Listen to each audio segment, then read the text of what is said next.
Welcome to the Blacksmith Chronicles podcast, the official podcast of Ryan Johnson Ministries. This podcast was created for the purpose of equipping others for the advancement of the kingdom of God. We hope that you enjoy this episode and encourage you to subscribe to the Blacksmith Chronicles today.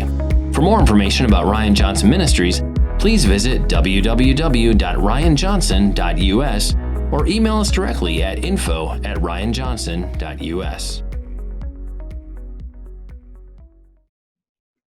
Hey guys, welcome to the Blacksmith Chronicles podcast. This week I have a great honor and privilege of mine to be able to welcome our guest. I'm excited about this. I know I say every week that I'm excited, but there are just sometimes you get a little more excited about the guest, the topic, the idea behind who and what they do for the kingdom of God. And this, for me personally, is one of those things. And this individual, this man of God, is really attacking in the sense of attacking spiritual warfare and debunking ideology behind in this nation, of course, other nations of the earth as well, but the reality of who we are as men of God and much, much more. And without further ado, I want to welcome this week's guest on the Blacksmith Chronicles podcast, Robert Hotchkin.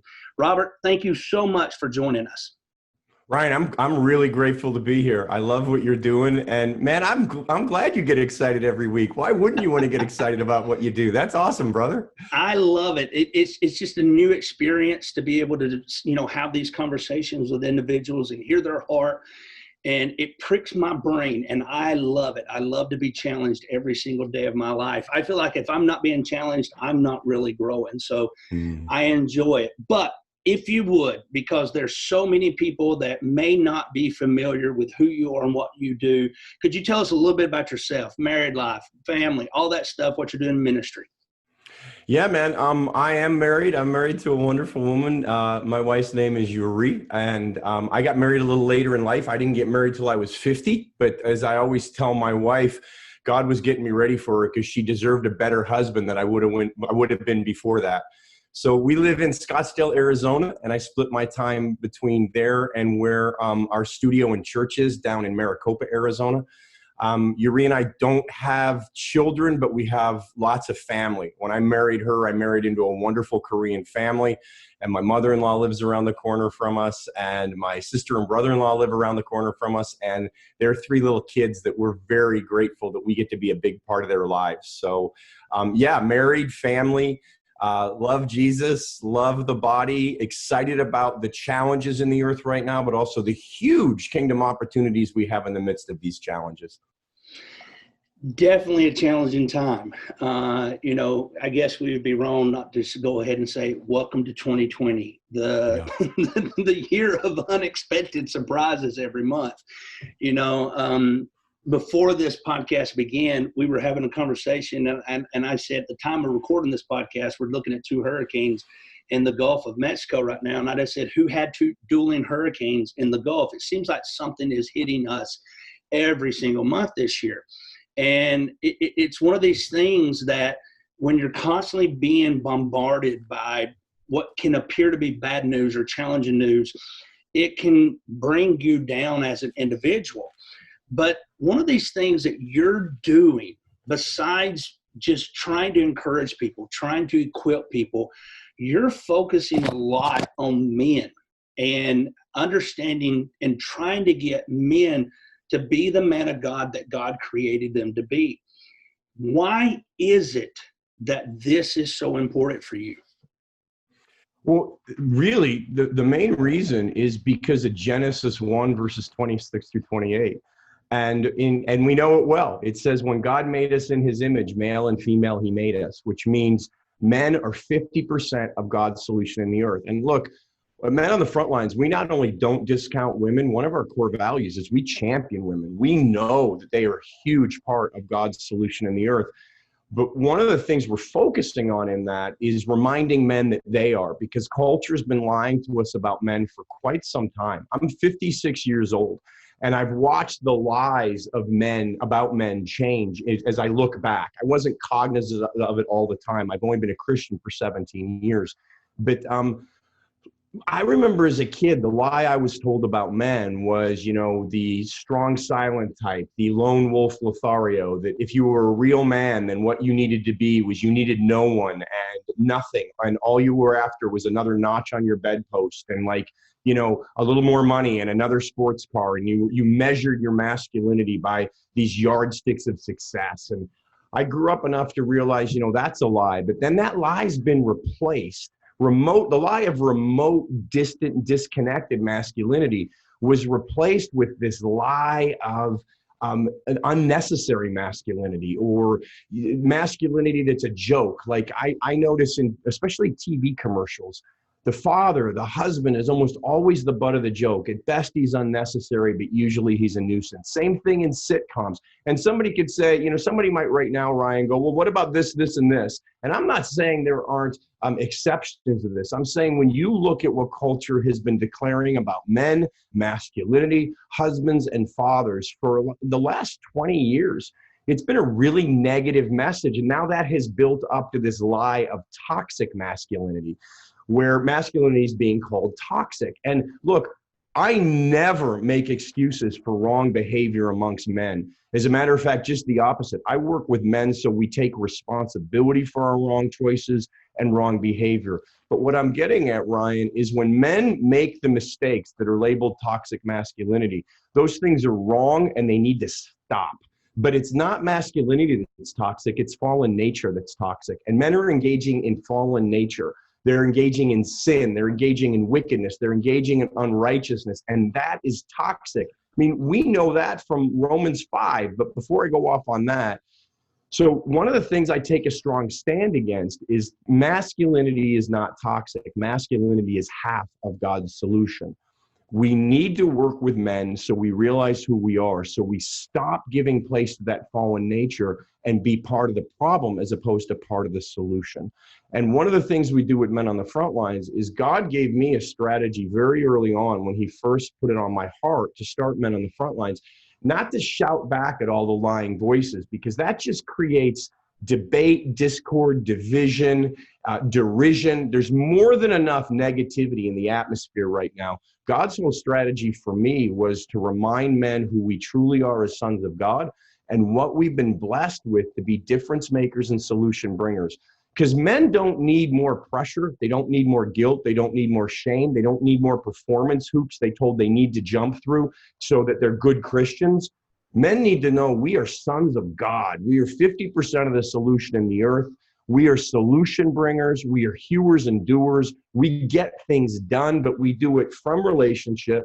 We do it from worth and value. We do it from identity. We don't have to embrace some performance pressure burden of things we have to do to be good. We need to wake up to who we truly are in, with, and for the Father. And then very naturally, we step into being solution bringers and difference makers in every sphere, in our families, in our marriages, in our workplaces, in our cities, in our nation.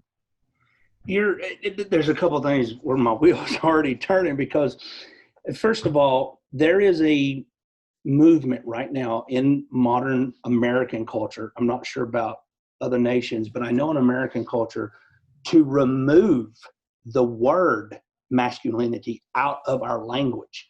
So I want to ask you out of the gate, what is the definition of that word? To me, masculinity that's a really good question. And the reason I'm hesitating is because to me, masculinity is being a son of God. And I think if we go into too many specifics beyond that, we start narrowing it to the point where certain men will feel excluded instead of included. And every son is a son of God. And, not only the word masculinity, but there are campuses in North America, colleges and universities that wanted to outlaw the word man on campus.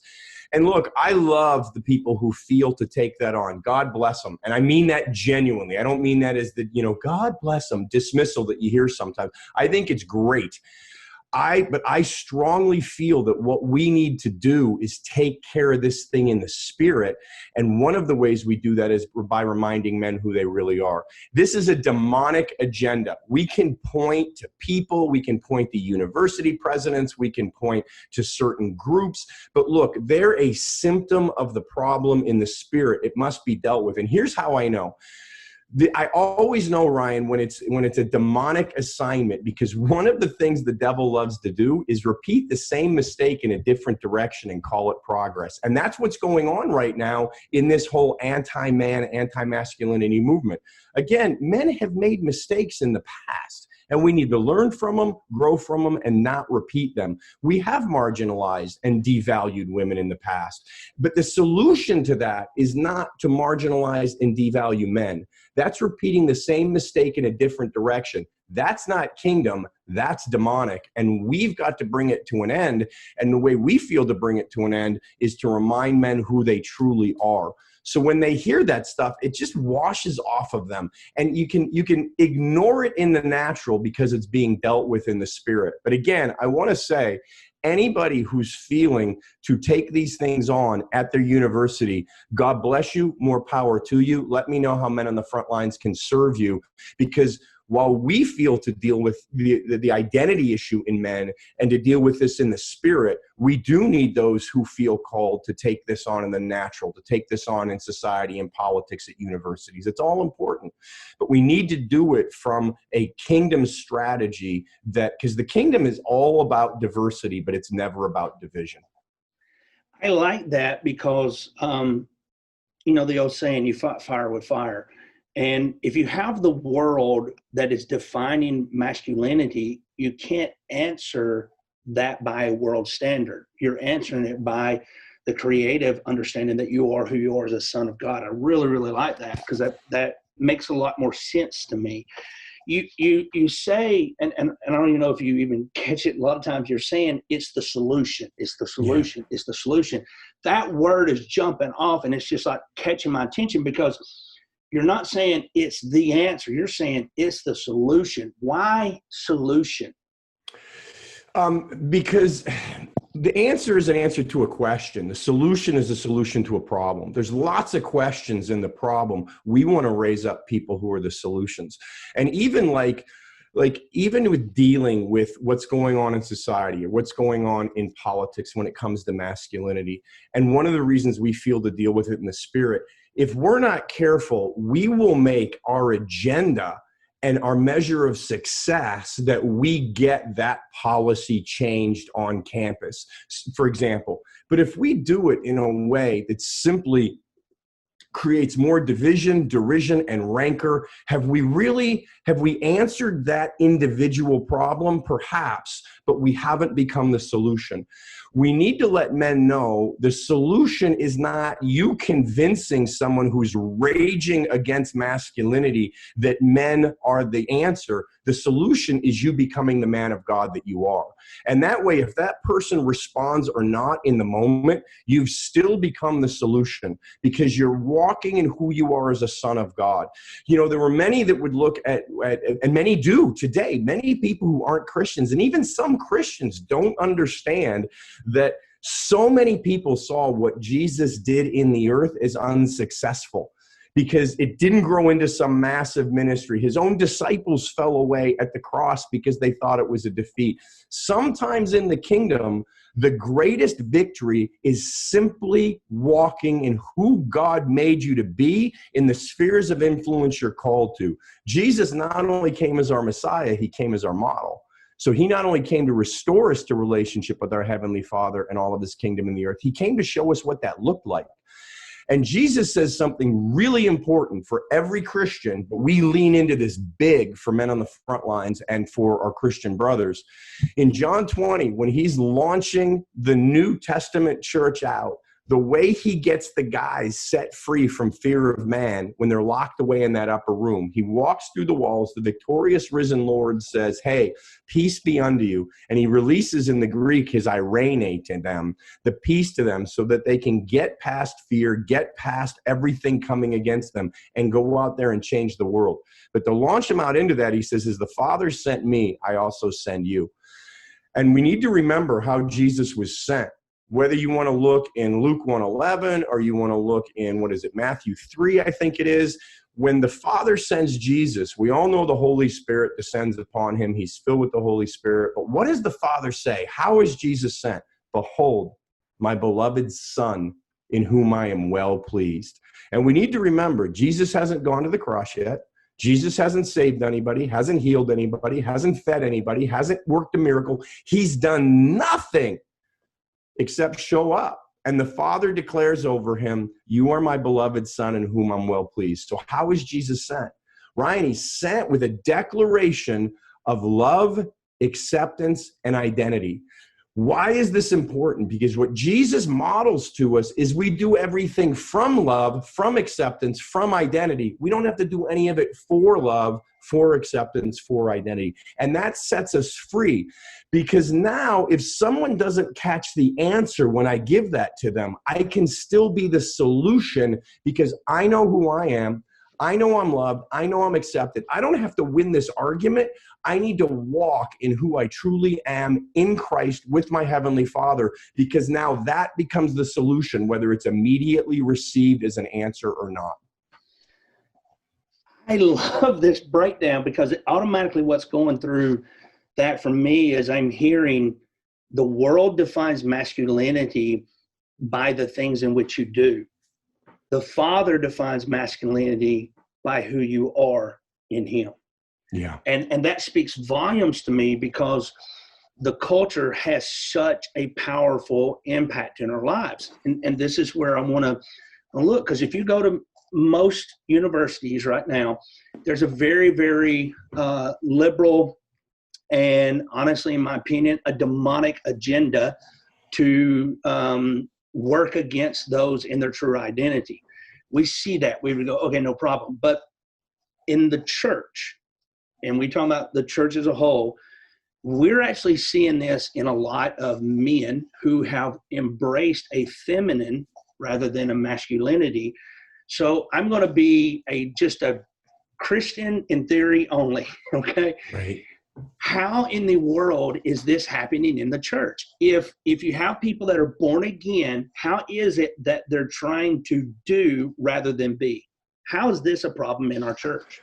It's because we don't really understand that we are sons. We don't have the certainty of sonship, which we focus on a lot in Men on the Front Lines, because otherwise it becomes a yardstick. Otherwise it becomes, let me make some stuff up. I've got to know how to bait a hook. I've got to be, a certain height, and my shoulders have to be a certain width, and my voice better be a certain depth, and I need to be good at sports or this or that. I mean, it could be, I need to be a really great computer programmer. Any yardstick we put on it, someone's going to be excluded by that. And God never excludes his sons. If it's one of the reasons I wrote 31 Decrees of Blessing for Men, Sean. It was this whole thing of it's a daily devotional. Every day is a scriptural revelation of who we are and something we've been blessed with as sons of God. So we can meditate on that. So we can start to see who God says we are, not by a yardstick of you need to do this, but this is who I made you. This is what I've given you. Let me give you the most extreme example I know of this. For 6 years, Sean, a big focus of what I did was I'd go into Southeast Asia and I do these things called Operation Extreme Love Thailand. And we'd go into Pattaya, Thailand, which was one of the main international destinations for sex tourism. And we would go right into we'd go in teams, lots of accountability, but we'd go right into the brothels, into the bars, under Walking Street, one of the main areas of prostitution. Did this for 6 years. And I'd take people from all over the world with me. And the whole focus was how to release the extreme love of Jesus in really extreme atmospheres and see miracles and healings and revival and salvations break out in the midst of these extreme atmospheres. Over the years, we got favor with the ladyboys, which is a recognized third gender in Thailand. And you can probably guess from the name ladyboys what this third gender is.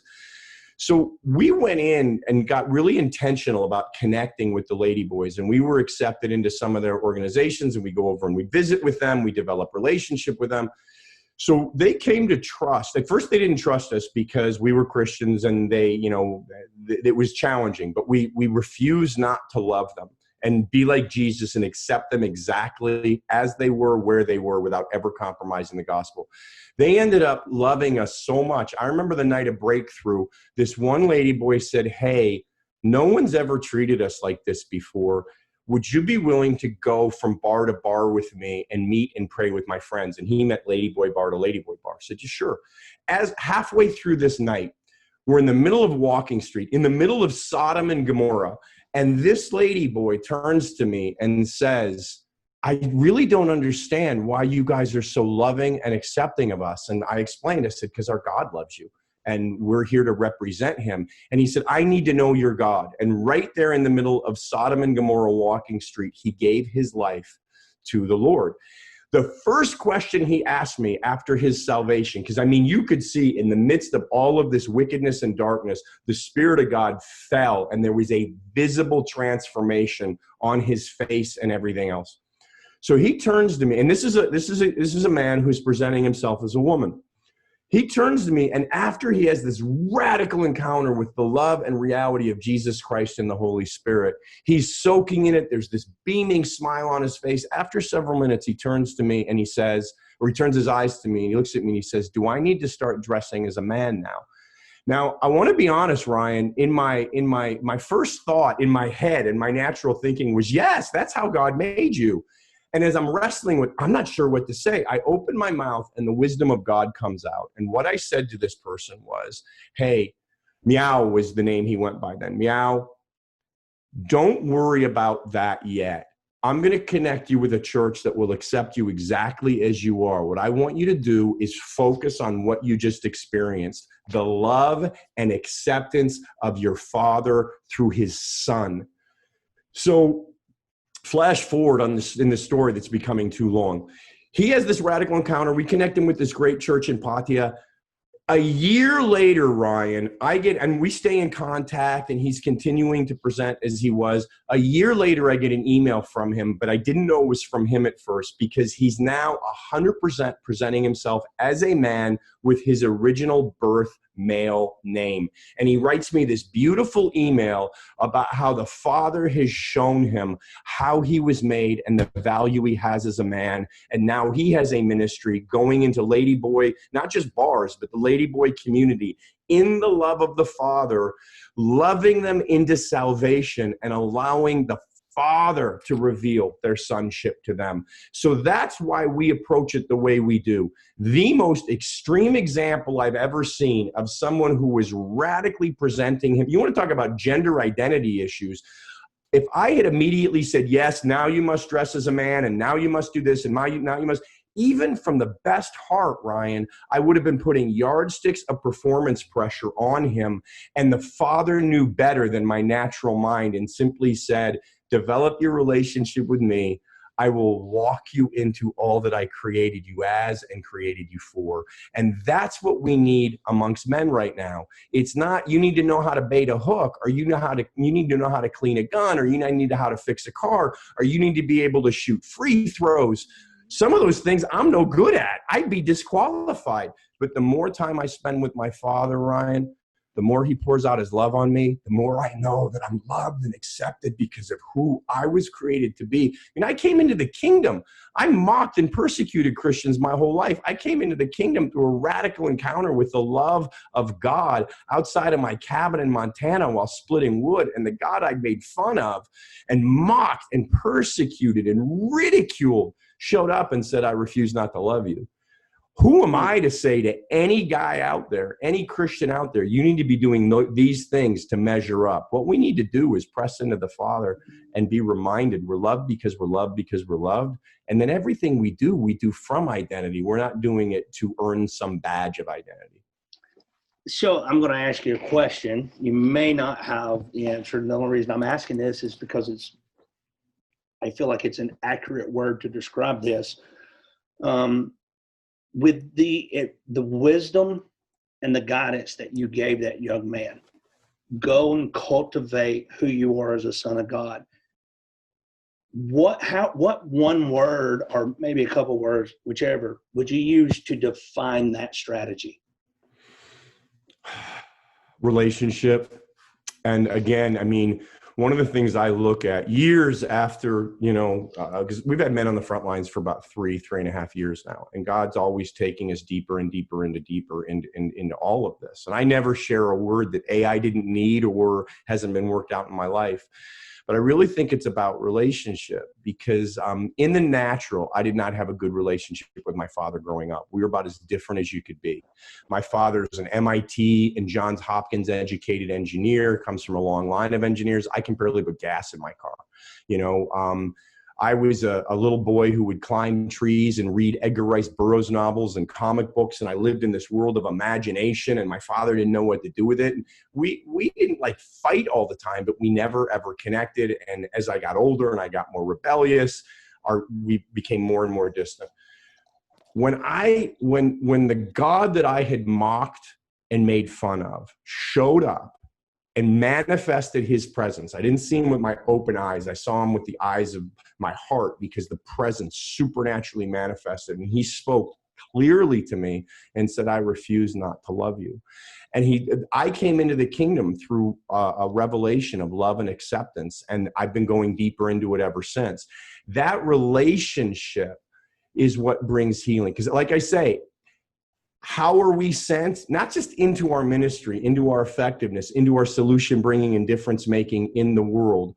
How are we sent into life the way Jesus was sent, with a declaration of love and acceptance, of identity? We do it from identity. Now, the only way we'll get that is in the certainty of relationship.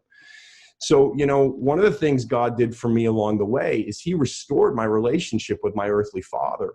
And now that my dad and I get along really well, we're as different as ever.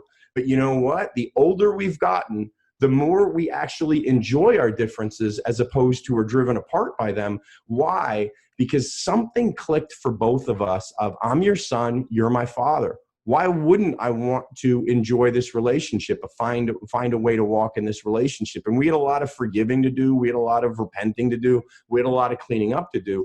But even in the natural, my relationship with my father is better because I chose to have relationship with him. So with our Heavenly Father, and we choose relationship. And what does that look like? It's different for everybody, but for me, it's spending time with him. I talk to him out loud. I'm in the Word. I worship. Think about this. What did our Heavenly Father say to Moses? The first thing he wanted Moses to do for the Israelites, and when they were set free from bondage, he said, bring them up the mountain to worship me. If we don't understand this principle, we can think what God is saying is, I'm going to do something really good for you. But the first thing I want you to do is come up here and bow down to me and let me know you realize I did something good for you. God did not say bring him up here to worship me because he was having a bad hair day and needed to be reminded he had it going on. God was saying, come up on the mountain, have them worship me. I want the first thing they do when they come out of bondage is to know that they're always welcome in my presence. They're loved, they're accepted, and I want them to look at me so they remember who they are. One of the undeniable things my whole life about my father and I, because we used to joke when we didn't get along, there had to be a mix-up at the hospital because we were so different. But you know what? One thing neither of us could deny, we looked uncannily like one another. Same build, you name it. There was no denying that I was his son and he was my father, even though both of us tried really hard.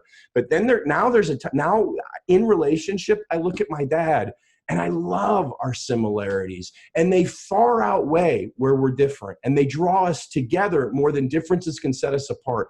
That's why, to me, Ryan, the one word is relationship. And if you're no good at it, I promise you can learn it, because no one was worse at any kind of relationship, family relationship, friend relationship, relationship with girlfriends and significant others. No one was worse at that than me before that day in the mountains of Montana when God manifested his presence, said, I refuse not to love you, and drew me into relationship with him. And I've been learning about relationship ever since. And I promise you, if I can do it, you can do it.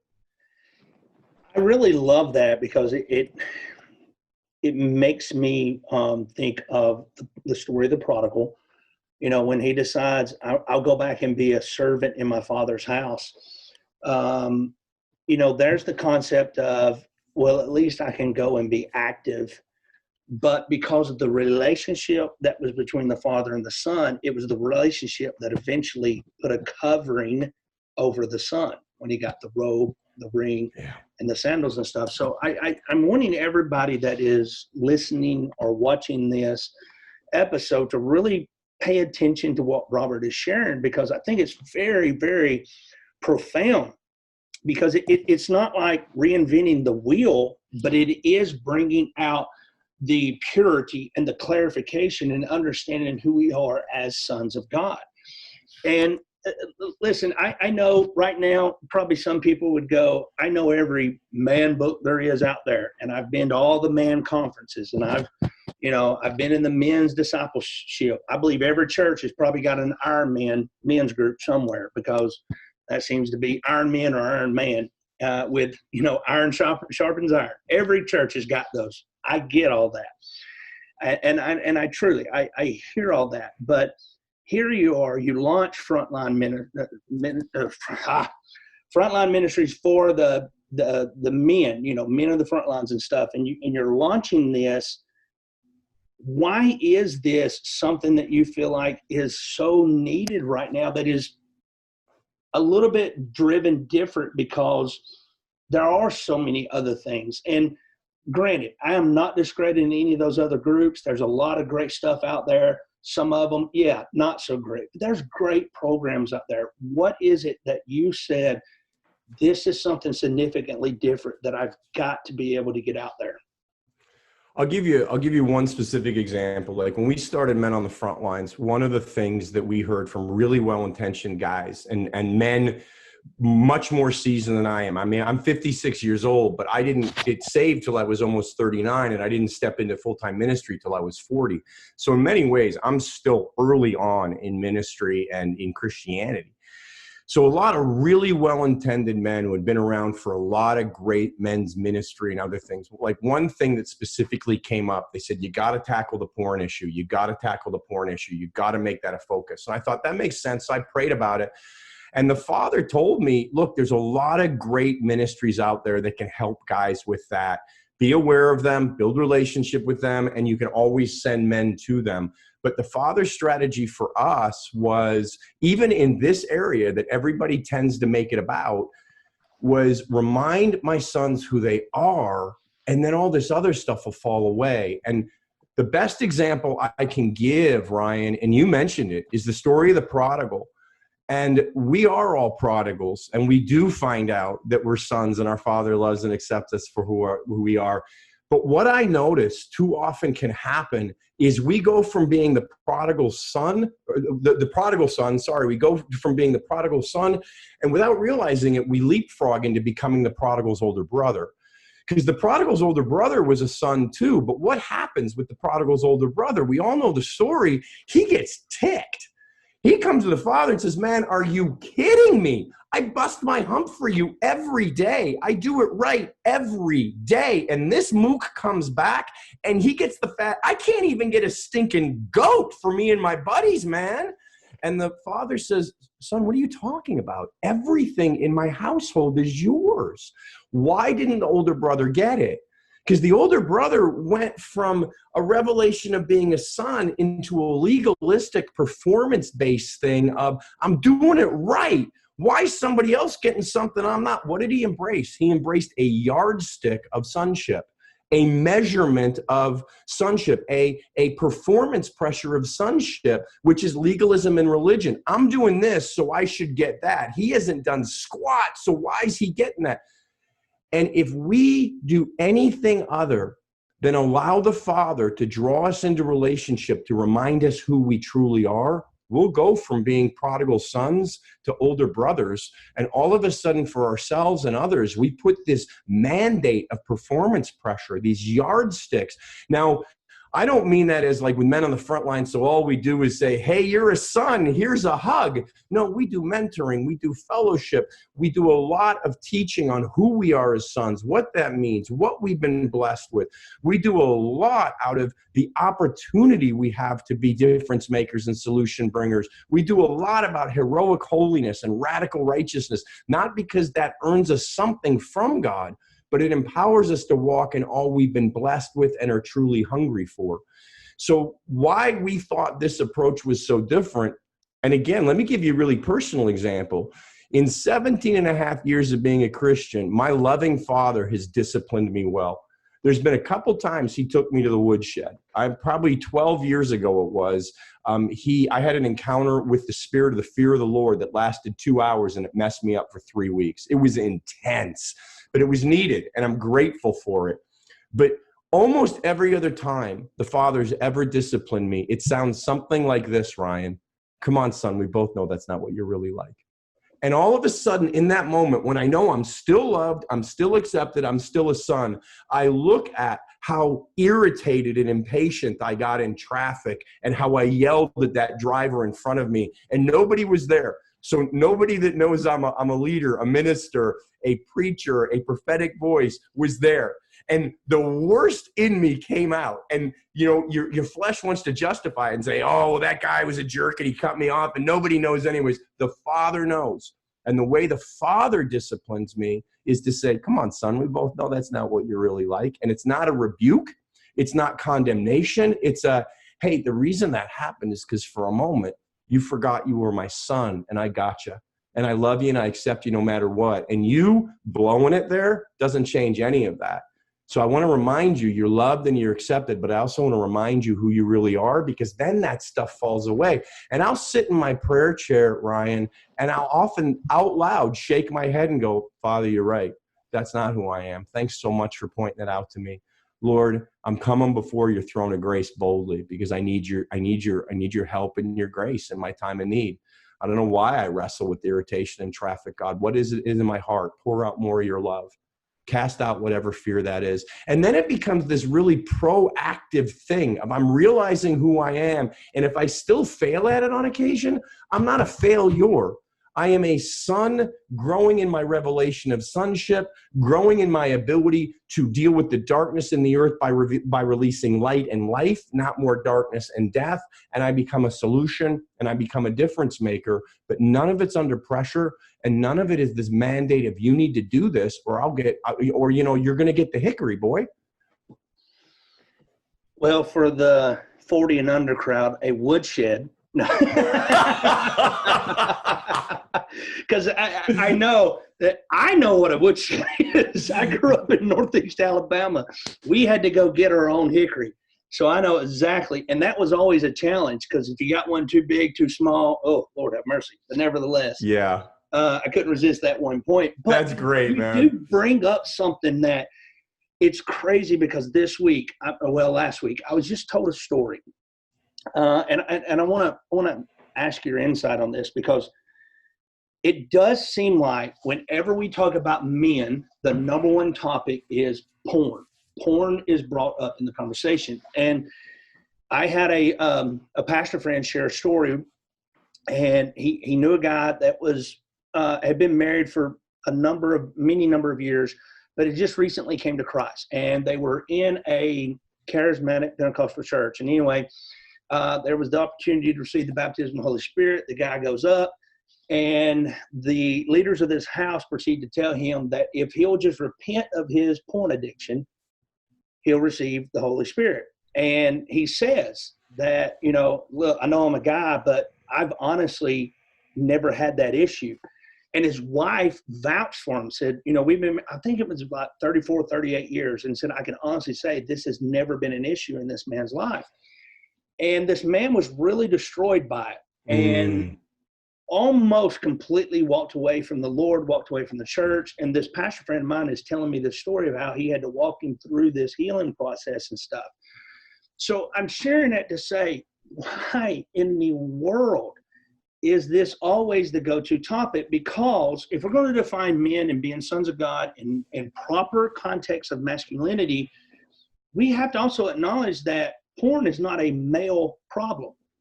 There are plenty of females that have porn addictions and stuff, but why do you see that? Why is that the go-to when we talk about men being men?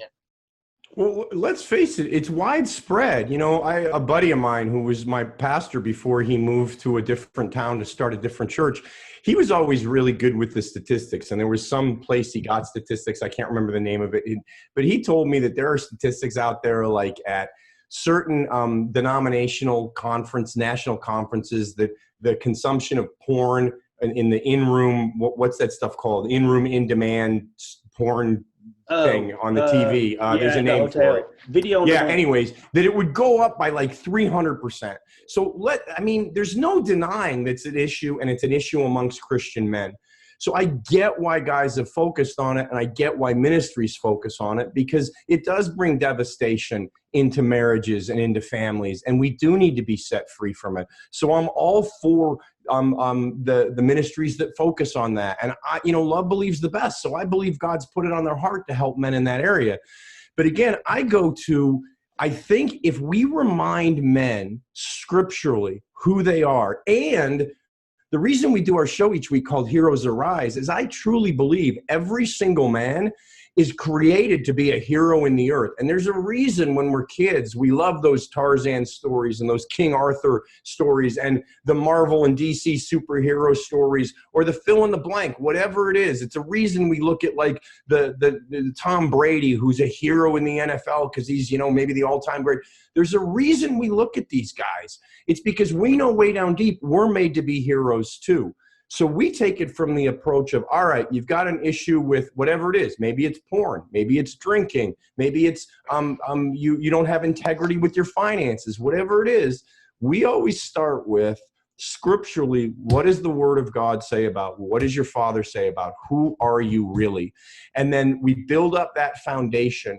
And we walk with them, reminding them who they are. Jesus didn't give up on Peter when Peter stuffed it. Jesus kept reminding Peter he was loved. He was accepted. His assignment was not based on his performance. Do you love me? Yes, I love you. Feed my sheep. Do you love me? Yes, I love you. Tend to my lambs. Do you love me? Yes, I love you. Feed my sheep. And when we look in the Greek, that conversation goes to a whole nother level because there's multiple Greek words and meanings for love there, but I don't have time to unpack that.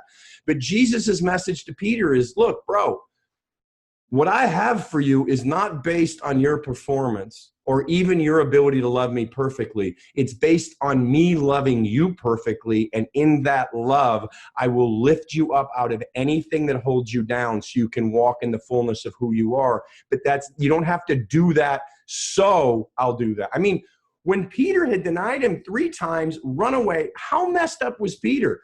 He went back to where he was before he ever met Jesus, but he wasn't even good at that anymore. He couldn't even catch a fish anymore, man.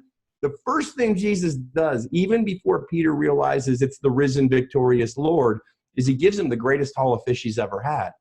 What is the message there? It wasn't just so lunch could be served. Jesus is saying, look, I don't bless you. I don't give you relationship with me so you'll do what I want. You want to go back to being a fisherman? Fine. All I want is relationship with you and for you to walk in blessing in that.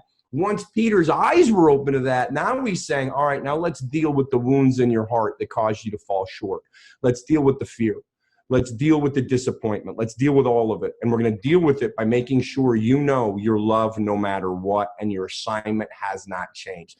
Now, that doesn't mean if we've got somebody in leadership who's wrestling with porn or adultery or something like that, we don't bring them out of leadership for a moment to address those things. We do, but we come alongside them. We help them. We remind them who they really are. And then from that place of healing, we believe for restoration.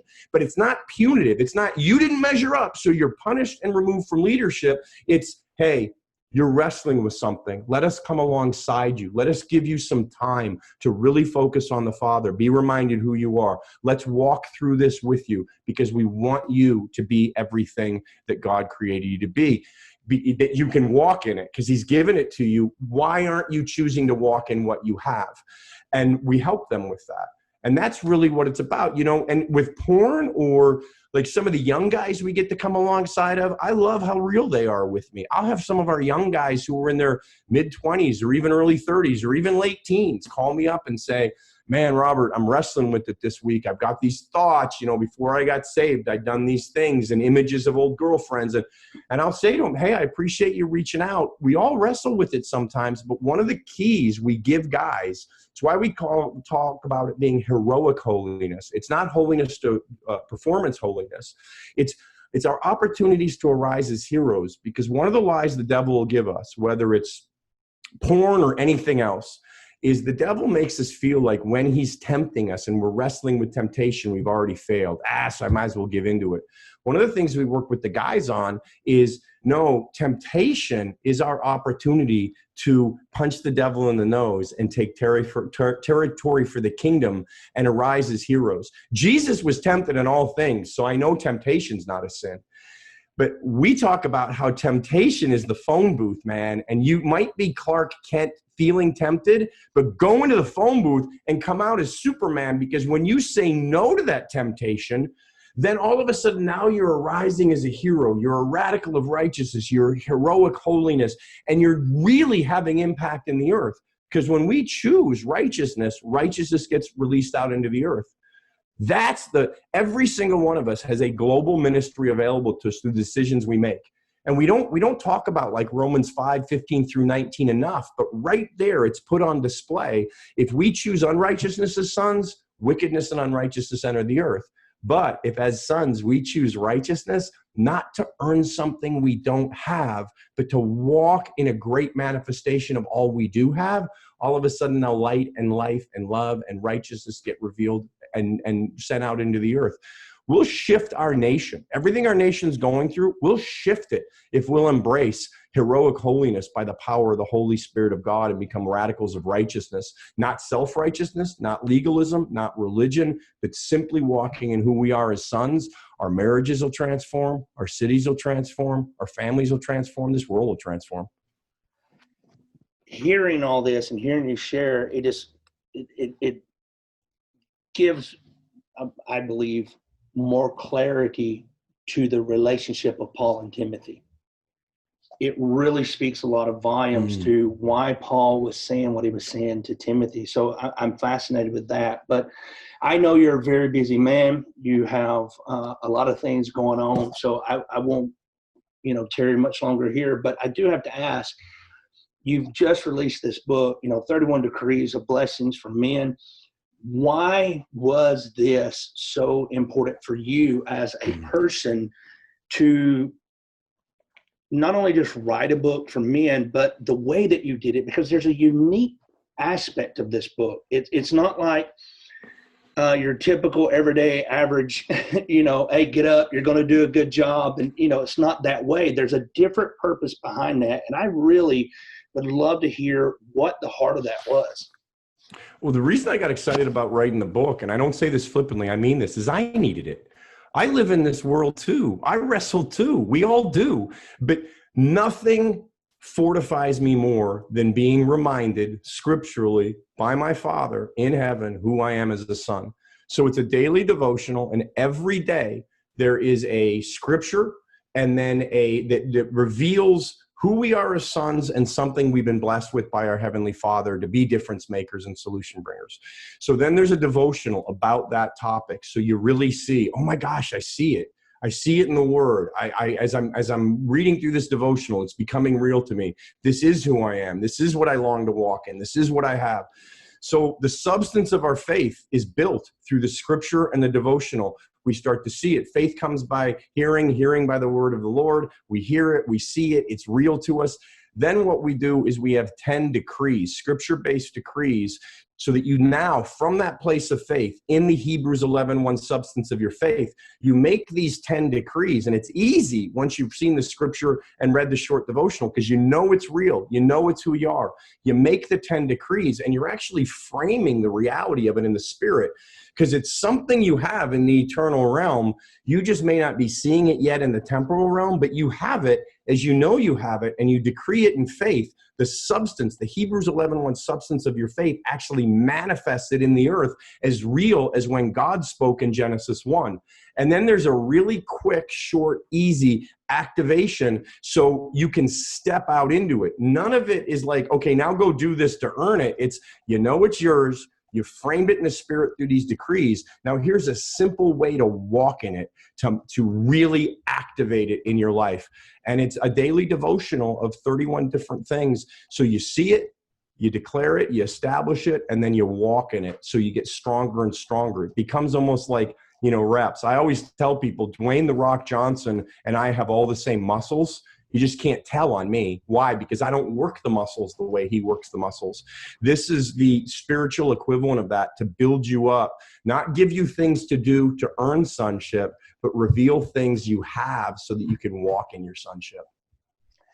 Well, I'll say this, and overlooking the content of it, I realized one of the things that I say personally is, of course, the gift of prophecy is edification, exhortation, and comfort. But a prophet, I will say a prophet will have or should have three aspects of their lives. One, sometimes is destructive. Two is constructive. And three, they should be instructive. Because if a prophet doesn't instruct, they'll just repeat the cycle all over again. So looking at the content of this book, I really want to encourage men to get the book, because I believe you actually see that, even though you may not written it from the perception of being prophetic, I see the destruction, the construction, and the instruction that is within the content. And I think that is so fascinating to me, because you typically don't get that from books that are specifically devotionals for men. You kind of get just the balance of encouragement. And that's good. I'm not discrediting that. It's just, to me, I think there's a different value on that. And I appreciate what you did with that. So you have this amongst other things and programs and everything. How in the world can people get in touch with you and learn about everything that you have? Easiest thing, Ryan, is my website, roberthotchkin.com. It becomes a hub. You know, I've got a page there with resources, the last several things that have come out that'll take you into our online store. There's links to my YouTube channel, where all of our programs, from the Heroes Arise playlist to the shows I've done for God TV, and tons of short devotional videos, all for free on my YouTube channel. It'll link you to our Heroes Arise podcast. Yeah, I mean, you can go to Amazon or barnesandnoble.com or any of those places to get the books. But the easiest thing to do is roberthotchkin.com. That becomes a hub for everything. You can also go to menonthefrontlines.com, but you can get there through roberthotchkin.com as well. Well, I sincerely appreciate you taking the time to be with us this evening and such. But I do want to say, do you have any final thoughts, something that you'd like to share that you didn't get to share, or anything? If not, hey, but whatever, it's your time. I want to thank you. This is great. I love what you're doing. I love your approach to doing this. I think this is an incredible resource. I mean, obviously, if somebody's listening to this, they're already listening to you, so I don't have to encourage them to listen. But thank you for what you're doing, because you're part of the solution, Ryan, and you sharing from the heart, you're sharing with, you are. This Blacksmith Chronicles is so good, because I understand your principle of what you're doing as we hammer out these conversations. But one of the things, and I'm sure you're already aware of, is one of the things we need in this world is not only people who are blacksmiths, but ones who are willing to be forged by the blacksmith. And I see that as what you're doing here. And you're doing things. Every one of your podcasts, you're helping remind men and women of who we are. So thank you for what you're doing. Thank you for being part of the solution and for raising up a generation of solution bringers. I really appreciate you. I'm glad I got to meet you. Hey, I'm very, very thankful for that. Thank you so much. For everyone else that is listening or watching, we appreciate you taking time to be a part of this episode. We pray that it encouraged you, equipped you, and it challenged you to continue in advancing the kingdom of God. Until next week, know that you are loved and that you are blessed, because the Father has a purpose for you. Guys, we love you in the name of Jesus.